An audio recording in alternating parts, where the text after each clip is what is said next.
Hello student, मैं राहुल शर्मा आप सभी का स्वागत करता हूँ। हम यहाँ से आज अपना नया चैप्टर पढ़ेंगे, नाइट्रोजन उपापचय और नाइट्रोजन स्थिरीकरण।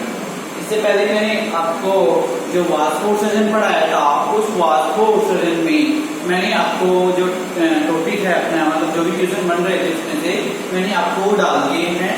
यदि किसी ने नहीं देखे हैं तो पहले वो क्वेश्चन देखिए, फिर बाद में अपन क्या करेंगे, ये क्वेश्चनों को, इन चैप्टर को आगे डिस्कस करेंगे। तो यदि आपको कोई भी प्रॉब्लम हो तो जल्दी से जल्दी मेरे को बताइए, ताकि जितना जल्दी हो सके मैं आपको सॉल्व कर सकूं, क्योंकि अपना चैप्टर जो है बहुत बड़ा है और मतलब जो है अपना कोर्स है वो बहुत बड़ा है।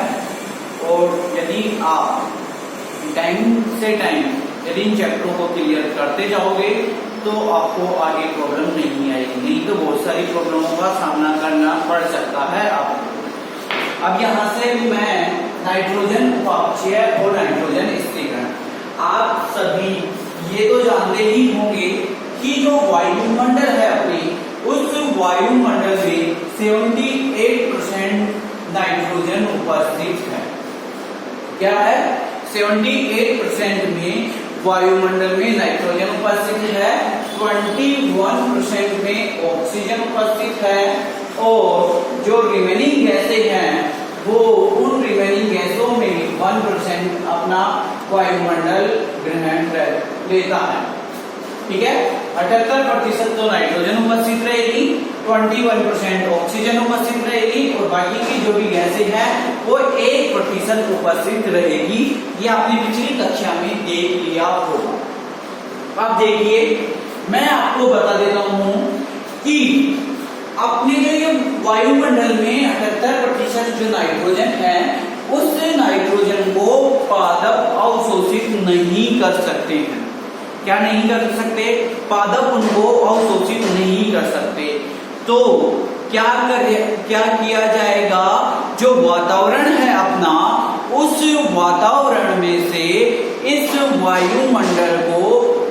वायुमंडल में उपस्थित जो नाइट्रोजन है, उस नाइट्रोजन को पादपों के लिए अवशोषित किया जाएगा। जो पादप अवशोषित करते हैं उन पदार्थों में पहले बदल दिया जाएगा, उसके बाद पादप इसको अवशोषित करेंगे।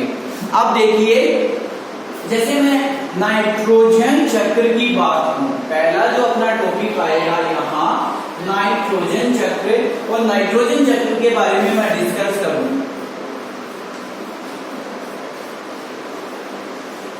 अब देखिए, जैसे मैंने आप सभी को बता दिया कि क्या होता है कि जो अपने वातावरण में जो नाइट्रोजन उपस्थित है, 78% जो नाइट्रोजन उपस्थित है, उस 78% नाइट्रोजन का अवशोषण वैसे नहीं किया जाता है। उनको पहले विभिन्न क्रियाओं द्वारा पादपों के अवशोषण के लायक बनाया जाता है, फिर उसको पादप अवशोषण करते हैं। फिर पादप अवशोषण करने के बाद में उनको जंतु खाते हैं, फिर जंतुओं के द्वारा, गोबर के द्वारा उनको बाहर निकाला, या मृत जब हो जाते हैं तो उनके द्वारा उनको बाहर वातावरण में मुक्त कर दिया जाता है। तो ये प्रक्रिया वातावरण में चलती रहती है। मतलब जो नाइट्रोजन वातावरण से गई थी वो वापस ही वातावरण में आ जाती है। ऐसा ही क्या होता है ऑक्सीजन के अंदर होता है कि अपन क्या करते हैं कि ऑक्सीजन लेते हैं, बदले में क्या छोड़ते हैं, कार्बन डाइऑक्साइड छोड़ते हैं। जबकि पादप क्या करते हैं, कार्बन डाइऑक्साइड को लेते हैं और ऑक्सीजन छोड़ते हैं। तो मतलब एक दूसरे के लिए अपन जीवित है। तो ये चक्र अपना भी चलता आ रहा है कि कार्बन डाइऑक्साइड को लिया जा रहा है और ऑक्सीजन छोड़ी जा रही है, और इधर ऑक्सीजन को लिया जा रहा है और कार्बन डाइऑक्साइड छोड़ी जा रही है। तो ये क्रियाएं हैं, वातावरण में इससे संतुलन बना रहता है। तो ऐसे ही अपन इसका नाइट्रोजन चक्र की परिभाषा देंगे, वातावरण में उपस्थित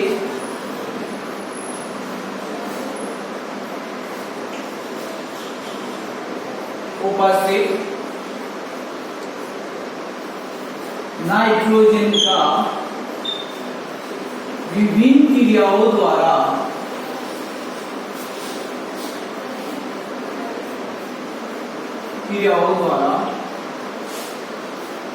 पादपों के अवशोषण विभिन्न क्रियाओं द्वारा विभिन्न उत्पाद बनाकर, ऐसे लिखना, विभिन्न उत्पाद बनाकर वापस वातावरण में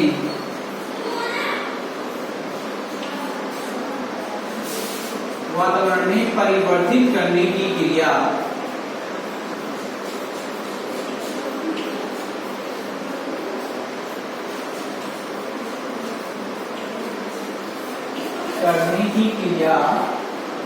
नाइट्रोजन चक्र कहलाती है।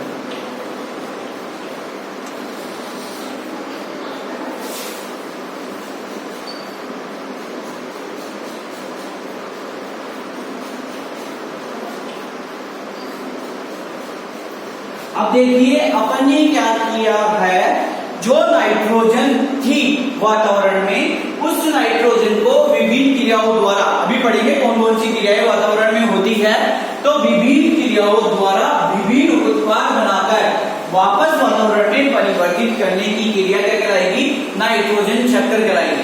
अपन इसको डिटेल से वैसे भी लास्ट में, इस टॉपिक के लास्ट में पढ़ेंगे, लेकिन जैसे मैंने आपको बताया कि क्या होता है कि वातावरण में जो क्रिया, वातावरण में जो नाइट्रोजन उपस्थित है अपनी, उस नाइट्रोजन को विभिन्न क्रियाओं द्वारा किसी भी उत्पाद में परिवर्तित कर दिया जाता है। वो किस उत्पाद में परिवर्तित कर दिया जाता है वो आगे पढ़ेंगे अपन, ठीक है।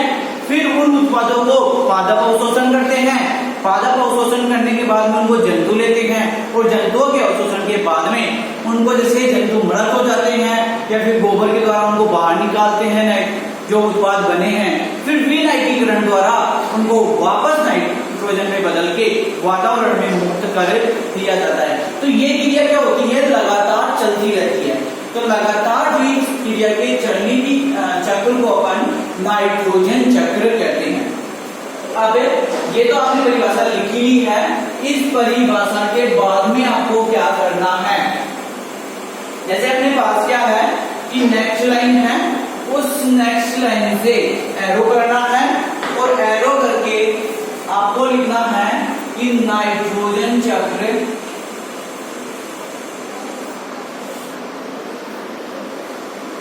निम्न क्रियाओं में संपन्न होता है, निम्न प्रक्रियाओं में संपन्न होता है, निम्न प्रक्रियाओं में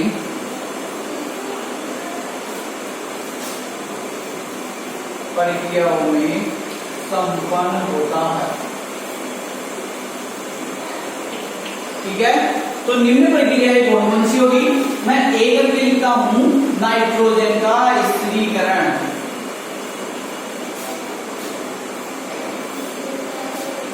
जिनका स्थिरीकरण, ठीक है। बी जो लिखता हूं मैं, इसमें पहले तो अपन ने नाइट्रोजन का स्थिरीकरण कर लिया, अब स्थिरीकरण करने के बाद में नाइट्रीकरण लिखते हैं अपन, सॉरी नाइट्रीकरण लिख लो, त्रिकरण, ये सी अमोनीकरण लिख लो आप, और डी जो है आप देखो विनाइट्रीकरण,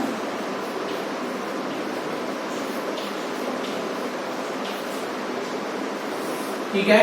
तो ये जो चार चक्र होते हैं, इन चार चक्रों की सहायता से नाइट्रोजन जो होता है, नाइट्रोजन चक्र संपन्न होता है।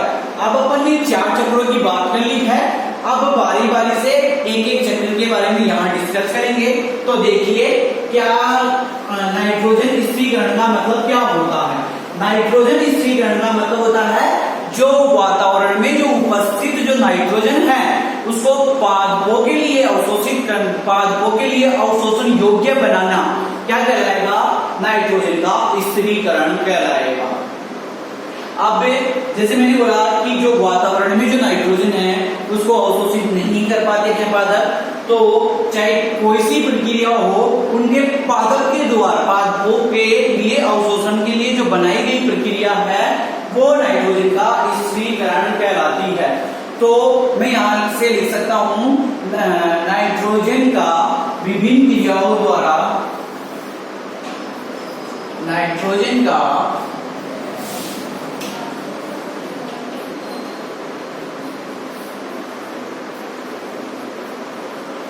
क्रियाओं द्वारा पादपों के लिए क्रियाओं द्वारा नाइट्रोजन को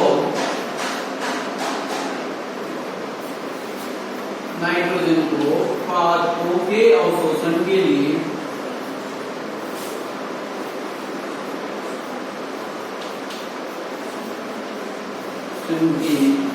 योग्य बनाने की क्रिया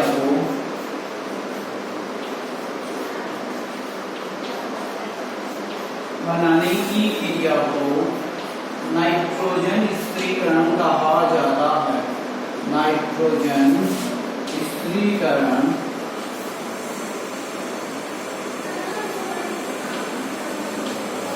कहा जाता है।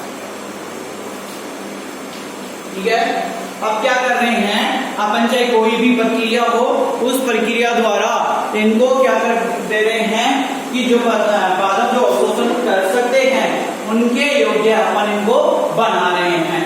तो ये क्रिया क्या कहलाएगी? नाइट्रोजन का स्त्रीकरण कहलाएगी। अब देखिए कौन कौन से जीव होते हैं या कौन कौन सी प्रक्रियाएं होती है, उनको अपन यहाँ काम में लेते हैं। अब जैसे नाइट्रोजन का जो स्त्रीकरण किया जाता है, दो तरीके से किया जाता है। दो तरीके कौन कौन से हो गए? एक तो अजैविक और एक होता है जैविक। कह सकते हैं अजैविक का मतलब क्या होगा, आपको वैसे ही पता चल रहा है। अजैविक मतलब जिसमें जीवन नहीं हो, या कह सकते हैं अजैविक कारक होंगे। अब अजैविक कारक मतलब सजीव तो कह नहीं सकते इनको, और अपन निर्जीव कह सकते हैं, और जैविक कारकों के अंदर अपन क्या कह सकते हैं? इनको सजीव कह सकते हैं। तो देखिए अजैविक जो कारक होता है, इसमें अपन दो तरीके से इनका नाइट्रोजन का स्त्रीकरण करते हैं। एक तो वायुमंडलीय द्वारा, वायुमंडलीय या तड़ित जंजाल।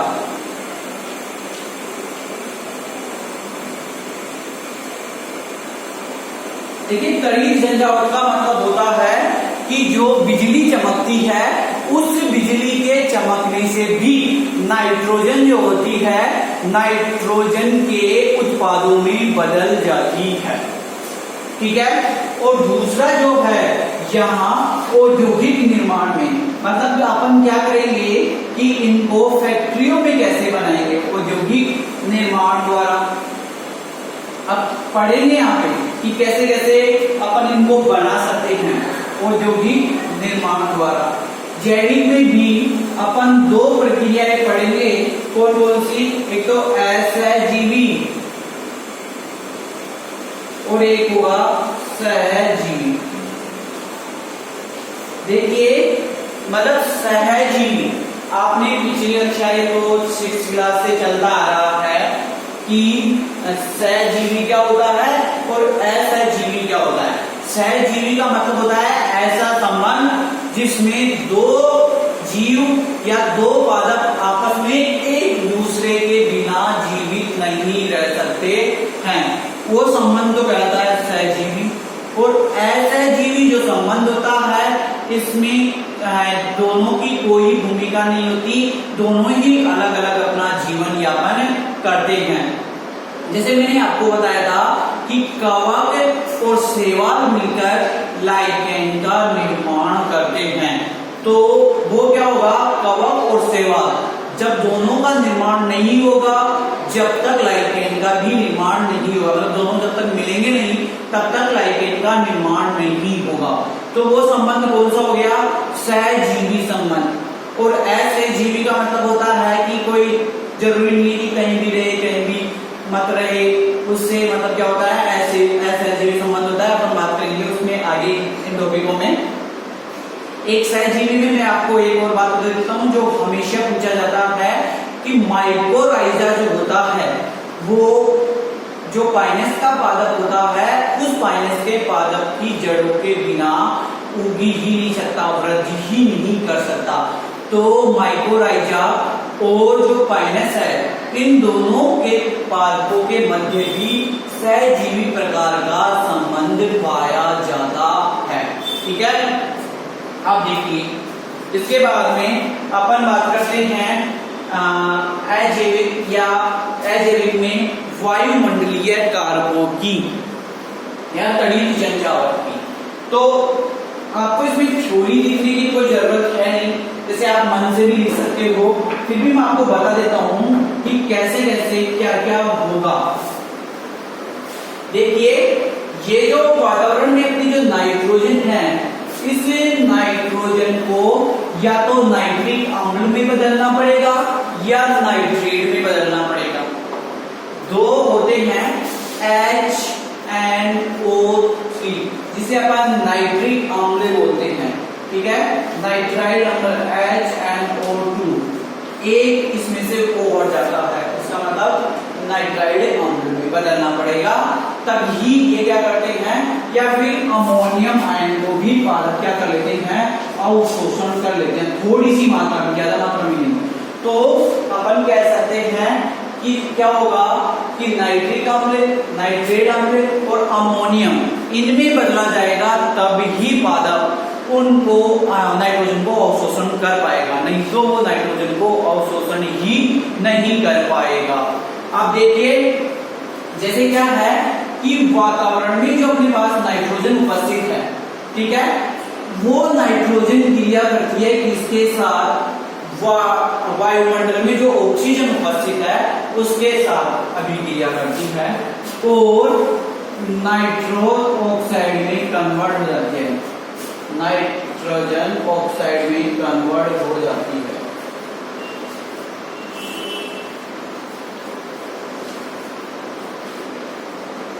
ठीक है, इसमें कन्वर्ट हो जाएगी, नाइट्रोजन ऑक्साइड में कन्वर्ट हो जाएगी। कह सकते हैं कि यहां से तड़ित हुआ, तड़ित जंजावत हुआ। जैसे जब क्या है कि जो वातावरण में 78% जो नाइट्रोजन उपस्थित थी ना, और ये जो अपने पास ऑक्सीजन उपस्थित थी, तो क्या हुआ कि तड़ित जंजावत हुआ, मतलब बिजली चमकी। बिजली चमकने से क्या हो गया, जो ये नाइट्रोजन है उस नाइट्रोजन ने ऑक्सीजन के साथ क्रिया कर दी। क्या हुआ कि जब है जंजावत हुआ वही, ठीक है ना, तो इसने क्या किया, नाइट्रोजन ने ऑक्सीजन के साथ क्रिया कर दी। फिर क्या होगा,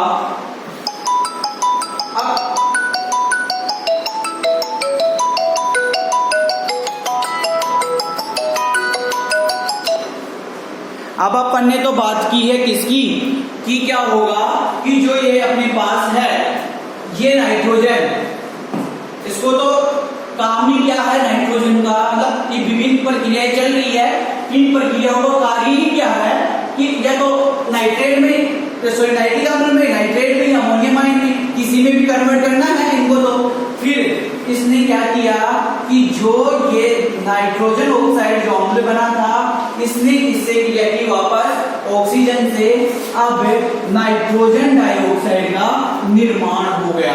अब नाइट्रोजन डाइऑक्साइड का निर्माण हो गया, यहां नाइट्रोजन डाइऑक्साइड।